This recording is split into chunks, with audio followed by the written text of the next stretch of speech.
across the grasslands and the hills of Nebraska, some names don't vanish, they grow.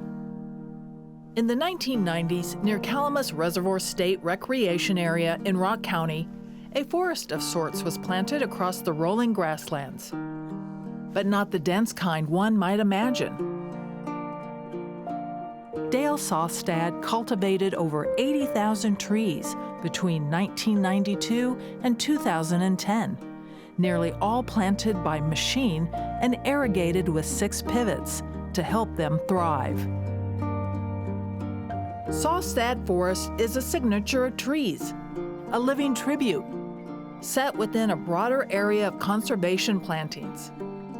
Nature took its own course, and many are now gone. Yet every summer, as the leaves grow and the canopy fills, you can read Dale's last name from the air.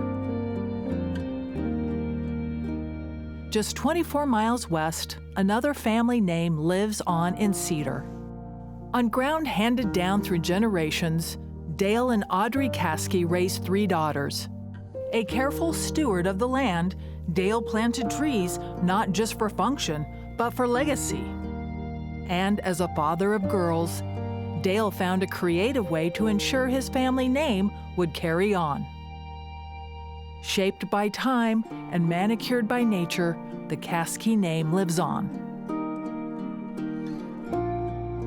Tucked into a quiet stand of trees near Rockville, 2 letters rise from the ground, L and B.